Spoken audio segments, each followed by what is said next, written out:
precisamente un tipo de patrón familiar, porque bien dicen que muchas veces tu hijo, tu ejemplo. Pero ¿qué opina de esto nuestro especialista de esta mañana, Fer Sánchez, de precisamente este tema de por qué repetimos patrones familiares? Y me gustaría, Fer, que primero nos dijeras cómo podemos definir o qué es un patrón familiar. Pues es una conducta que se puede repetir, ¿no? A través del tiempo y de las generaciones. Ok. Es algo que se puede, de alguna manera, aprender con la conducta, basado en el aprendizaje, en lo que observamos, pero también hay que comprender esta parte que siempre les digo cada que vengo, la parte de la herencia genética. Sí. Esto que habla la epigenética, que la información nunca se va a perder. Siempre se puede transformar la información, pero no se pierde. Y entonces muchas cosas de la conducta cotidiana o de los patrones que tenemos son heredados. Y eso lo explica la epigenética, ¿no? Que la información viaja a través de los genes. Cuando un óvulo y un espermatozoide se unen y forman un cigoto, ahí va la información de papá y mamá. Los dos aportan el mismo número de cromosomas, pero acuérdense que a pesar de que tenemos el mismo número de cromosomas y la misma información, hay algo que nos condiciona más. Vivimos 9 meses dentro del vientre de mamá. Sí. Entonces sentimos como mamá 9 meses y estamos recibiendo toda la información que mamá nos manda.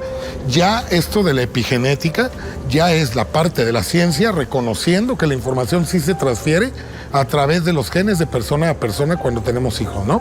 Entonces, puede haber muchos patrones que no encontremos una respuesta de dónde vienen, pero es porque vienen del árbol familiar. Y muchas veces resonamos más con la abuela, con el abuelo. Hay que revisar ahí los abuelos y las abuelas, ¿no? Mucha resonancia viene de ahí. Ahora, ¿qué pasa con los malos hábitos, por ejemplo? ¿Eso tiene que ver también con todo lo que estás platicando de la epigenética y demás? Sí, es que mira, hay que verlo así. Sí. Olvidémonos de todo y pensemos que todo es información. Y un hábito es información adquirida de alguna u otra manera, ya sea por aprendizaje, de manera conductual, por ver la conducta de los demás en mi casa hacían esto. Desde niño estoy aprendiendo esa información y no solo eso, se está programando el cerebro a esa información. ¿Cómo se programa? Con las repeticiones, ¿sí? El cerebro se programa con las repeticiones. Y hay muchos experimentos al respecto, ¿no? Pero también hay que añadirle la parte de la genética que se hereda. Si el abuelo tomaba o no tomaba, fumaba o tenía ciertas conductas como agresividad, etcétera, puede haber que un nieto resuene con ese abuelo y nazca desde niño muy agresivo, por ejemplo. O tenga tendencias, estamos hablando de cosas negativas, pero a ver, puede haber cosas positivas. Claro. Ahí está la película de Coco, que nos habla de que quería cantar, tocar la guitarra y tener ese sueño. Entonces, al final, son conductas y se pueden convertir en hábitos. Y hay unos buenos y otros malos. ¿Qué pasa con estas familias? Digo, yo lo he visto en muchas generaciones, la tendencia al suicidio. ¿Este es un patrón que también se hereda? Sí, puede haber dos. Por experiencia, te lo puedo decir y con mucho conocimiento, te puedo decir que si en el árbol hay alguien que se ha quitado la vida de manera repentina y que ha causado mucho sufrimiento y ha sido pues no una muerte esperada, o sea, tiene que ser una muerte trágica. Esa muerte no, si se guarda en secreto, no se hace el duelo, puede trascender y puede haber hijos acá que al llegar a esa edad empiecen a sentir, y estoy seguro que mucha gente del público se va a sentir identificada aquí, empiezan a sentir que no deberían estar aquí. Empiezan a sentir que su vida ya no tiene sentido. Cierta tristeza, empiezan inclusive a ser depresivos.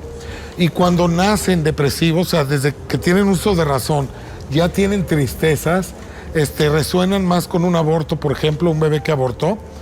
Hay muchos factores. Por ejemplo, si el bebé se abortó en abril y después se tiene otro hijo en abril, esos dos niños van a estar conectados. O cuando les ponen el mismo nombre. Ay, el que murió le iba a poner Fernando. Ay, a este también le voy a poner Fernando. Pero ese niño lleva la tristeza, lleva el duelo y luego visten de negro, no les gusta festejar su cumpleaños. Algunos les llaman hasta darks, ¿no? Se ponen cruces, traen calaveras en anillos, el pelo largo y traen siempre cargando esa tristeza.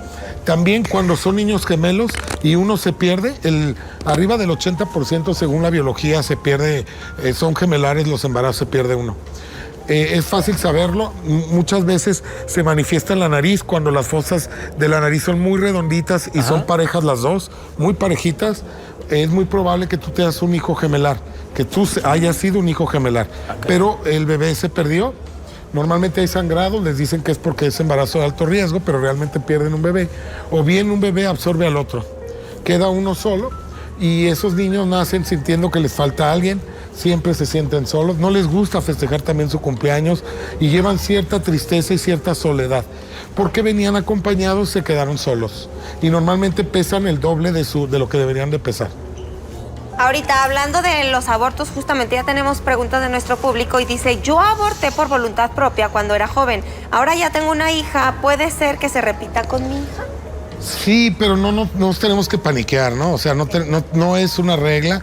Podemos estar hablando de que si se hace un duelo bien, se le pone nombre a ese bebé que se perdió, se le reconoce, se le puede hacer una carta para reconocerlo y a los hijos que vienen a hablarles de ese bebé, por ejemplo, yo soy hijo de reemplazo, mi mamá pierde un bebé y después me tiene a mí, pero eso se llama hijo de reemplazo solamente que no pase el año y yo estoy en esa condición, antes del año mamá se vuelve a embarazar. Entonces, hablarle siempre al otro hijo del otro que se perdió, ponerle un nombre. Por ejemplo, en mi familia le pusimos Dulce. Y es una forma de reconocer a ese hermano y a ese hijo. Y esa es la forma en que no se repite en el árbol y no se repite la condición. Dice por acá, dice Connie, dice, mi suegro era muy mujeriego, mi esposo heredó ese mal. También él es muy mujeriego. Sí, y normalmente se llaman igual o nacen en la misma fecha de nacimiento y concepción. Y eso hace que haya mucha información parecida. Hasta se parecen, yo te aseguro, físicamente. Dice, mi papá era alcohólico y mi hermano también lo es y yo no sé cómo ayudarlo. Mira, realmente no podemos ayudar a las demás personas, nos podemos ayudar a nosotros mismos. Querer ayudar a otro, querer ayudar a otro, es como yo aventarme de este edificio esperando que tú te mueras, ¿no? O te fractures. Es ilógico, no podemos hacer cosas por los demás. Cada quien podemos hacer por nosotros mismos. Entonces la persona necesita querer salir adelante. Lo primero, ¿no? Es querer, yo quiero ayudarme, quiero salir de esta condición. Pero el que el otro quiera, de verdad, créeme que no abona de nada. Sí entristece, desilusiona, te frustra, pero hay que comprender que el proceso del otro es divino e inalterable. No podemos manipular el proceso del otro porque está viviendo una experiencia. En esa experiencia viene a aprender y a trascender. Y quererlo ayudar es querer sacar al pez del mar creyendo que se está ahogando. Exacto. Así es. Dice, mi exnovio Fernando es un hijo de padres divorciados. Su padre, de ser un hombre productivo y trabajador, terminó siendo un señor borracho, vicioso, mujeriego y ludópata. ¿Se puede repetir este patrón en el hijo? Sí, pero no es forzosamente. Te digo, va a haber hijos que resuenen con esa información. ¿Cómo se corta con eso? Realmente reconocer de dónde viene y tomar decisiones distintas de manera consciente.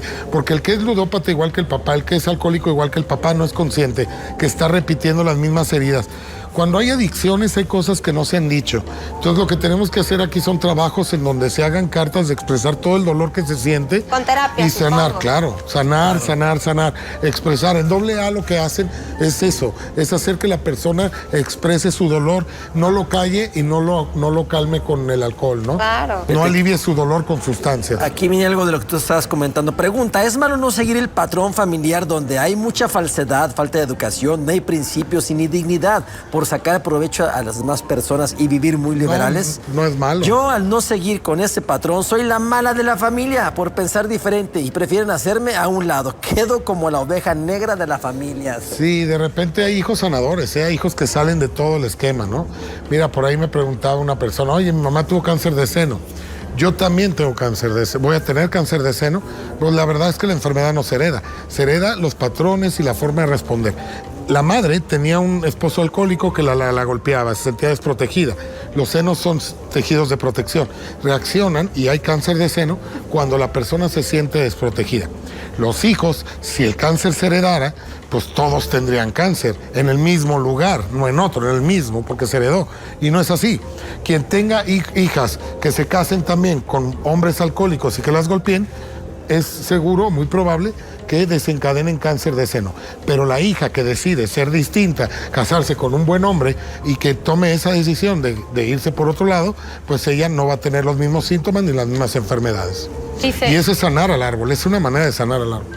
Y me llama mucho la atención que prácticamente todas las preguntas tienen que ver con esto. ¿Cómo cortar esos patrones en familia cuando hay mucho vicioso y yo no quiero eso para mis hijos? Como que es uno de los miedos más Mira, lo primero grandes. es no aferrarse, porque acuérdate que jalamos lo que queremos, pero también lo que no queremos. Jalamos lo que pensamos. Entonces, el hecho de que digas, no, es que yo no quiero un hijo alcohólico, no quiero un hijo alcohólico, te lo puedo asegurar que lo vas a traer. Yo lo que te recomiendo es que hables ampliamente del alcoholismo con tu familia, de las drogas, de lo que puede llevar a ser o puede llevar o puede traer como consecuencia el consumir sustancias. Y llevarlos a ver cómo viven esas personas o ver lo que desencadena todo eso. Y dejarlos a ellos que decidan, porque al final vuelvo a lo mismo. No puedo yo cambiar a la otra persona, eso es una ilusión del ego. Cuando estaba embarazada me dijeron que traía un bebé de agua. ¿Eso también influye en la personalidad del bebé? No, pero debe de haber en el árbol pérdidas de bebés gemelos, por eso hay otro bebé ahí de agua.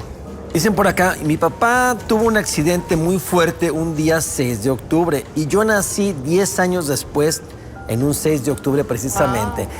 ¿Qué patrón Pero lo sería? conoció. Sí. Hay que ver si lo conoció, mira. Nomás si se no se accidentó, no dice conocen, que se murió, nomás se accidentó. la tuvo un carga que yo te accidente. decía de tristeza y todo Sí. eso, tiene que cubrir dos condiciones. Una que sea trágica y otra que no sean conocido. Si era su papá, a no ser que haya muerto, pero tiene que ser antes de yo ser concebido. No puede ser mi padre. Sí. Porque si mi padre me tuvo, pues me tuvo primero y luego murió.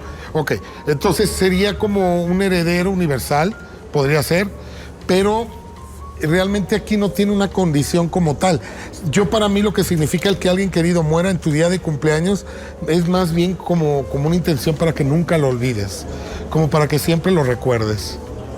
Ah, muy Fer, bien. ¿con qué podemos concluir este tema de por qué se repiten, pues ahora sí que los patrones familiares? Se repiten porque la biología así es, ¿no? Si no repitiéramos y si no hubiera esa información, yo te pregunto, ¿cómo respiraríamos al nacer? ¿Quién nos daría clases antes de respirar? Claro. Nadie. Nacemos, empezamos a respirar de manera natural porque hay memoria de vida atrás. Hay algo en nuestro inconsciente, esa información que nos mantiene vivos. Y otra cosa, ¿cómo es que nos parecemos físicamente a un familiar? Porque esa información se hereda, esa información también. Entonces, simplemente reconocer esta información. Reconocer la información del árbol familiar, lo único que nos ayuda es a ver lo sucedido para acá abajo, cuando estemos ante las mismas situaciones, poder tomar decisiones más asertivas y que lleven a menos sufrimiento. De acuerdo. Muy bien, ¿Dónde te Fernando. encontramos?